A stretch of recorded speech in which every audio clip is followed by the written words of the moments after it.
Halo pemirsa, selamat datang di Ngetan, ngobrol tentang kesehatan. Nah, pemirsa dimanapun Anda berada, Badan Kesehatan Dunia WHO menyimpulkan bahwa TB atau penyakit TBC menjadi penyakit menular paling mematikan nomor 1 di dunia. Indonesia berada di peringkat ketiga loh, setelah India sama China. Bayangin aja, akibat TB ini ada 11 kematian setiap hari di negara kita tercinta. Ini berarti penyakit ini sangat serius dan tentu saja mematikan. Namun jangan khawatir, TB atau TBC bisa disembuhkan 100%. Nah, bicara soal kesembuhan, saat ini saya berada di sebuah tempat bersama seseorang yang sudah sembuh secara total dari penyakit TB. Mbak Ros, selamat siang. Selamat siang. Sehat hari ini ya Mbak ya.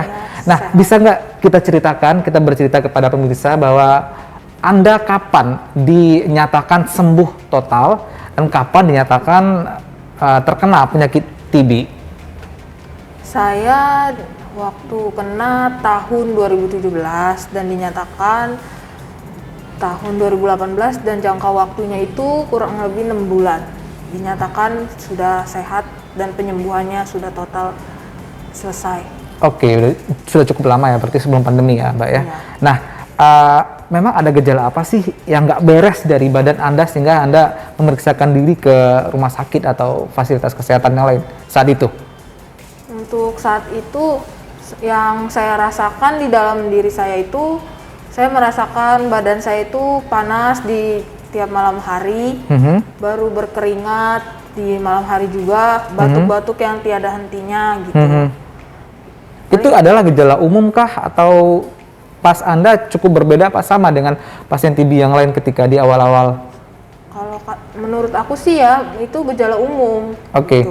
Nah, pada saat merasakan batuk-batuk yang kunjung sembuh dalam waktu cukup lama, 2 minggu tadi ya lebih kurang ya Mbak bilang ya. Nah, apa solusi pada saat itu? Apakah langsung membawa ke rumah sakit atau ke klinik dulu? Apa gimana? Sebelumnya paling saya untuk memeriksakan diri ke klinik. Tapi saat di klinik dinyatakan saya hanya batuk-batuk biasa aja gitu. Bukan mengarah ke TB gitu. Okay. Tapi setelah saya merasakan saat itu batuknya tidak sembuh-sembuh, saya berobat ke RSUD Kemayoran. Oke, di RSUD Kemayoran, Anda langsung di screening TB kah atau mencoba melihat kecurigaan diagnosa lain? Untuk di RSUD Kemayoran sudah dinyatakan sakit TB. Oh, pastinya melalui tes darah, tes batuk segala macam dulu ya? Kebetulan kemarin diperiksa saat itu di RSUD Kemayoran dilakukan seperti di rongsen dengan tes dahak. Gitu. Ada yang cukup menarik sih dari segi gejala bahwa TB ini juga bisa membuat berat badan susut cepat gitu kan. Sebelum Anda dinyatakan TB, apakah ada perbedaan berat badan setelah didiagnosa TB? Oh iya. Kalau untuk berat badan, memang saya merasakan diri saya itu kayak saat itu menurun gitu. Semakin berapa di awal-awal Anda ingat berat badan Anda? 100 atau gimana? Berat badan saya awal-awal 45. 45. Setelah kena TB 38. Jauh sekali. Nah, setelah Anda didiagnosa TB, kemudian apa langkah selanjutnya yang dilakukan di RSUD Kemayoran? Untuk langkah selanjutnya paling saya berobat dan diberikan di RSUD Kemayoran itu terapi, tapi terapinya itu dalam bentuk obat minum. Kita mengkonsumsi obat itu secara teratur dan harus jamnya on time, itu 3 butir sekali minum. Oke, ada juga orang yang bilang sampai 10 butir ya. Anda saat itu didiagnosa yang resisten atau tidak terhadap TB? Tidak sih. Tidak ya, berarti makanya agak sedikit obat yang diminum ya? Ya, karena kalau misalnya memang gejalanya sudah parah TB-nya, saya sih diberitahu dokternya, disuntik gitu, dan mengkonsumsi obat. Itu tahun 2018? Gitu, ya, saya kenanya 2017. Oke, nah apakah batuk-batuk yang 1 bulan nggak sembuh-sembuh itu masih terus berlanjut ketika Anda mendapatkan obat terapi, obat minum di Kemayoran? Iya. Berlanjut selama 6 bulan. Masih terus batuk? Berdarah atau gimana? Untuk ini pas penyembuhan tidak lagi mengkonsumsi obat dan tidak Nggak, maksud saya ketika batuk. Anda sudah mendapatkan obat minum di Kemayoran, batuk Anda masih dirasakan? Berkurang. Adakah batuk itu mencerminkan ada indikasi batuk berdarah atau bagaimana pada saat itu setelah dapat obat? Kalau setelah mendapatkan obat tidak ada gejala untuk batuk berdarah, tapi Pernah ngalamin? pernah mengalami batuk berdarah gitu. Sering? Enggak, baru sekali sih. Oh gitu. 1 hari. Ada pendarahan di bagian lain selain di batuk itu Jadi pada batuk berdarah dan mengeluarkan darah dari hidung. juga sering? Enggak sering, hari itu juga, 1 hari itu batuk berdarah. Itu mengeluarkan emang darah dari hidung. gejala dari TB? Biasanya orang udah diagnosa TB itu emang batuknya berdarah kah? Terus keluar darah dari hidung kah? Jadi kalau aku itu batuk berdarah itu kemarin sama mengeluarkan darah dari hidung. Sebelum saya berobat ke RSUD Kemayoran, saya sudah mengeluarkan batuk berdarah sama keluar hidung dari darah dari hidung. Oke. Makanya saya berobat ke klinik, tapi di klinik dinyatakan hanya batuk biasa. Oke. Gitu. Nah, berat badan jadi berturun, terus kemudian perbaikan dari yang batuk berdarah jadi tidak ketika pindah vaskes segala macam ya Mbak ya. Nah, itu Anda berobat memakai fasilitas apa? Asuransi, BPJS apa gimana? Kalau untuk fasilitas berobatnya saya tidak membayar sih. Karena saya diberitahukan dengan perawatnya kalau saya ini berobat ditanggung dengan program TB-nya mereka gitu. Kebetulan ada program saat itu. Oke, bisa diceritain ke kita nggak pada pemirsa bahwa yang namanya TB ini seperti dibilang WHO tadi lah penyakit menular. Artinya kalau udah bicara penyakit menular pasti kita akan ada konsekuensi dijauhin keluarga, teman, pacar atau rekan sekantor. Anda ngalamin nggak? Kalau untuk seperti itu sih ya saya ngalamin, dijauhi teman sekantor, terus teman-teman dekat saya gitu, dan keluarga juga agak menjauh karena kan memang penyakit ini tuh menularkan gitu dan berbahaya gitu. Oke, Anda ngasih tahu orang terdekat sebelum mereka menghindar? Memberitahu karena supaya jaga jarak gitu. Nah, seperti apa sih di kantor jaga jarak itu? Apakah menjauh jaga jarak seperti pandemi COVID atau benar-benar Anda dieksklusifkan kalau di kantor cuman Anda aja di ruangan itu, kalau di rumah dibikinin kamar khusus, alat mandi, peralatan makan dibedain sendiri apa gimana? Kalau untuk di kerjaan paling karena berhubung dokternya kayak apa ya, asik kayak teman sendiri gitu. Pokoknya dokter di RSUD Kemayoran asik lah gitu. Dia memberitahu nih untuk saya tetap menggunakan masker kecuali kita lagi makan gitu. Paling untuk memakai masker aja di ruang kerjanya gitu. Kalau untuk di rumah memang ya orang tua saya sendiri pribadi memisahkan alat-alat makan saya gitu. Dari orang tua misalkan makan, pakaian atau ruangan juga dijauhin dengan anggota lain? Iya, dijauhin, terus alat makan juga dipisahkan agar tidak menggabung dengan yang lain gitu. Jadi memang kita bisa melihat pemirsa bahwa sebenarnya TB itu benar-benar menular banget dan itu cepat juga ya menularnya ke orang-orang terdekat kalau kita tidak memakai alat proteksi ataupun sikap antisipatif seperti Mbak Ros tadi. Mbak, kita bicara mengenai pengobatan di RSUD Kemayoran. Nah, selama 6 bulan Anda meminum obat, mengkonsumsi obat, segala macam gitu. Bagaimana komunikasi dengan sesama pasien TB, dengan dokter TB-nya? Apakah ada mungkin WA group yang bisa diganggu dokternya 24 jam di sana atau bagaimana? Kebetulan untuk di RSUD Kemayoran pasien-pasien TB dibuatkan grup untuk kami gitu. Ada ya? Dan di dalam grup itu biasanya ya perawatnya memberikan motivasi untuk semangat biar kita sembuh gitu dalam jangka waktu 6 bulan karena kan memang yang baik itu pengobatan dinyatakan sembuh kan memang 6 bulan gitu. Dan Anda memang pas 6 bulan dinyatakan sembuh atau lewat seminggu, 10 hari apa gimana? Untuk itu paling dinyatakan 10 hari. Maksudnya 6 bulan 10 hari baru dinyatakan bebas TB atau lewat atau pas 6 bulan? Itunya. Iya, masih ingat nggak? Wah, kayaknya. Tapi yang jelas 6 bulan udah langsung sembuh ya. 6 bulan tapi yang nggak misalnya 6 bulan nih saya kenanya tanggal 28 gitu kan, tanggal 28. Tapi yang nggak pas 28-nya sudah dinyatakan karena untuk dinyatakan saya sudah sembuh sendiri itu dilakukan lagi di RSUD Kemayoran untuk dilakukan rongsen, tes dahak tadi dan labnya cek darah gitu. Oke. Aktivitas Anda pada saat itu sudah bekerja?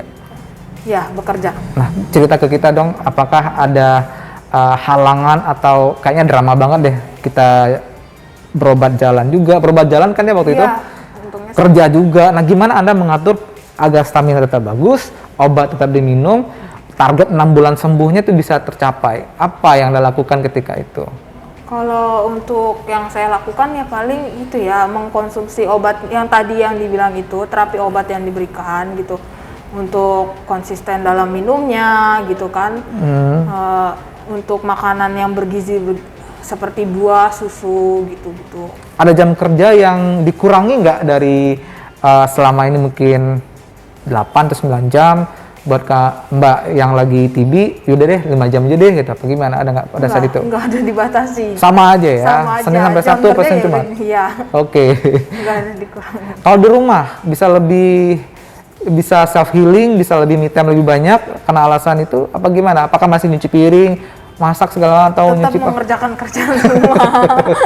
Karena ya itu TB tadi kalau sama saya kan tidak terlalu gimana gitu ya. Maksudnya nggak mengganggu aktivitas di rumah juga gitu. Jadi ya tetap aja mengerjakan kerjaan rumah gitu seperti biasa. Gitu. Cuma ya tetap pakai masker tadi. Oke, artinya tidak Mengganggu. dirawat inap, Anda dirawat jalan, kemudian Anda mengatakan bahwa sehari-hari Anda masih bisa beraktivitas. Iya. Hanya mungkin pembatasan jarak dengan orang-orang agar tidak menular sama pakai masker. Iya. Apalagi suka duka ketika Anda berjuang bebas dari TB.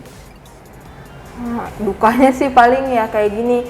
Kemarin dokter parunya sendiri dari RSUD Kemayoran berbicara kepada saya untuk menyarankan saya nih kalau bisa naik, karena kan saya kan kerja nge-shift gitu kan, ada shift malamnya, tentu lantas gak baik dong buat paru-paru saya gitu kan. Nah dokternya ini mengarahkan saya kalau bisa jangan naik motor berangkat kerjanya, cuma ya mau gimana ya, saya punya laki-laki di rumah 2. Yeah. Maksudnya ya itu adik saya 1 laki-laki dan bapak saya gitu. Tapi saya pribadi menolak sama dokternya itu kalau saya harus bawa motor, tidak membawa motor gitu.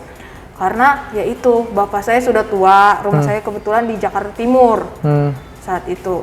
Nah di Jakarta Timur, terus adik saya juga nggak bisa mengantar saya gitu. Jadi ya Dijalanin gitu. sendiri aja. Dijalanin sendiri aja ya. Saya yakin saya sembuh gitu. Oke.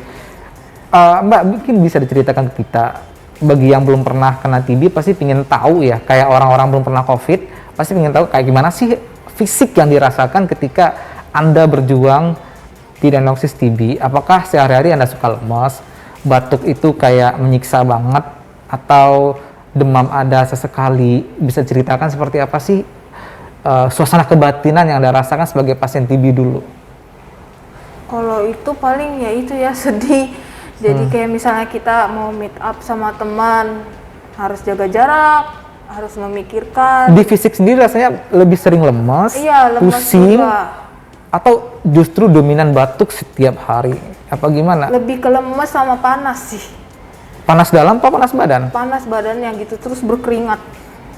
Siang malam, Iya, keringat dingin juga? iya seperti itu. Atau ada gejala khas mungkin telapak tangan juga suka Enggak, berkeringat? kalau untuk telapak tangan sih enggak, paling ya di bagian kaki. Nah tadi bilang berat badannya turun, apakah nafsu makan juga turun? Ah iya, nafsu makan iya.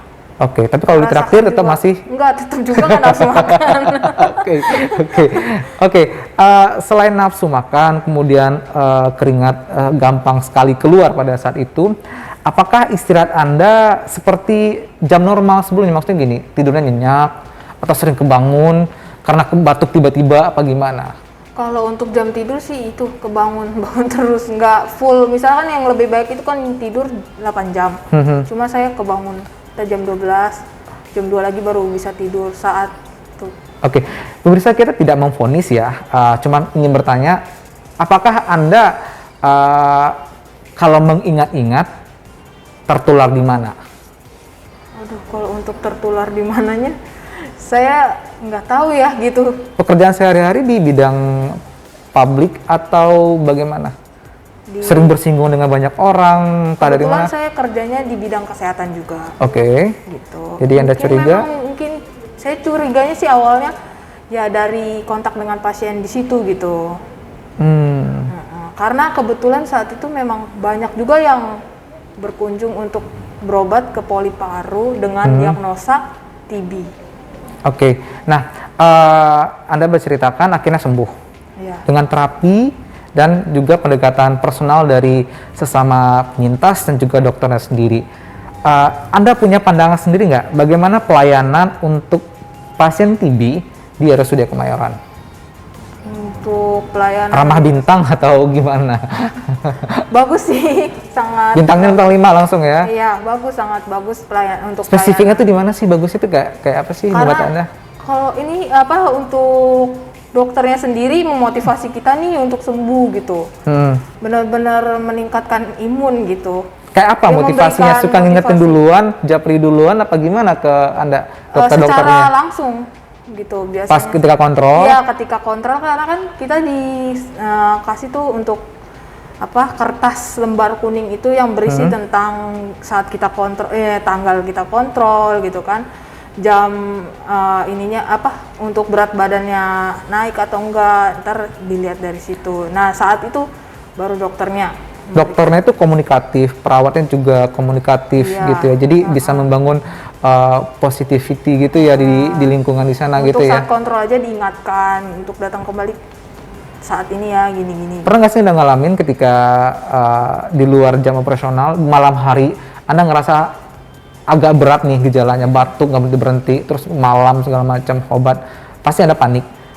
Anda pernah nggak menjapri dokter atau sesama pasien di grup WA mungkin punya gitu Oh kan? iya, ada. Bagaimana di situ komunikasi di sana? Kebetulan kami dibuatkan grup WA gitu. Nah, kami kalau saya pribadi kalau ada keluhan seperti itu atau yang mau aku tanyakan paling dari grup itu aja gitu dan perawatnya standby menjawab. Lama atau cepat responnya? Ya, kadang slow respon, kadang ya cepat, tapi ya seperti itulah mungkin lagi pelayanan juga. Oke. Nah, kalau dengan sesama pasien, bagaimana interaksi? Informasi apa yang sering dibagi di sana? Wah, ini dokternya nggak seru nih, kalau nggak seru, apa gimana? Atau yang lain yang dibahas di sana mengenai penyakit ini? Untuk keseruan. Iya, seperti apa komunikasi dengan sesama pasien TB di grup itu? Apakah suka berbagi informasi obat, terapis, atau obat alternatif mungkin pernah ditempuh? Enggak ya? Enggak. Oke, nah di samping itu mengenai terapinya, di sini bagaimana Mbak? Apakah pelayanan antrian atau aksesnya bagus? Nggak nunggu lama apa gimana selama kontrol, selama pengobatan? Untuk aksesnya sih ya lancar-lancar aja gitu ya. Cuma kalau untuk ini ke polinya kebetulan memang dibedakan gitu kan, untuk poli TB-nya sangat lancar dan cepat. Obatnya ke tubuh Anda juga tidak banyak reaksi berlebihan. Iya Pak, iya benar. Oke, nah jika dihitung selama pengobatan itu, apakah ada biaya-biaya yang dikeluarkan yang tidak ditanggung oleh asuransi mungkin atau apa? Paling untuk biaya paling ronsen tidak ditanggung dengan jaminan itu, jadi kita membayar gitu, untuk memeriksa ronsennya. Oh, berarti tidak 100% Iya. Anda bisa mendapatkan pelayanan dengan gratis di atau asuransi maksud saya gitu ya. Iya. Nah, setelah Anda menjalani pengobatan itu, apakah progresifnya itu kelihatan di RSUD Kemayoran dari yang batuk berdarah, kemudian batuknya mulai berkurang dalam 1 hari, atau bagaimana? Batuknya sih berkurang. Berarti obatnya cocok? Cocok obatnya. Oke, berarti Bagus. Oke. Apalagi nih kira-kira pandangan Anda terhadap pelayanan poli TB di RSUD Kemayoran? Pandangan di poli TB ya. Ya itu sih tadi bagus Dan dan Bagus. Ya, pokoknya Kasih jempol dong ke kamera. Oke. Oke. Oke, artinya Anda sudah bersyukur banget setelah menjalani semua terapi, nggak hanya obat yang didapat, tapi pendekatan secara psikologi dari perawat, dokter, dan juga sama pasien memberikan efek baik buat penyembuhan Anda, sehingga Anda hari ini itu sudah sehat dan bebas dari TB, begitu ya Mbak ya? Iya. Oke, pesan terakhir singkat aja kepada pasien yang tengah menjalani penyakit TB lagi menonton saat ini apa Mbak? Paling ya itu untuk semua pasien yang sedang mengalami penyakit TB untuk tetap semangat, rajin minumnya dengan konsisten waktu yang ditetapkan diri sendiri, dan banyak-banyak mengkonsumsi makanan yang bergizi seperti buah, susu, dan lainnya. Oke, terima kasih Mbak Ros. Tepuk tangan dulu.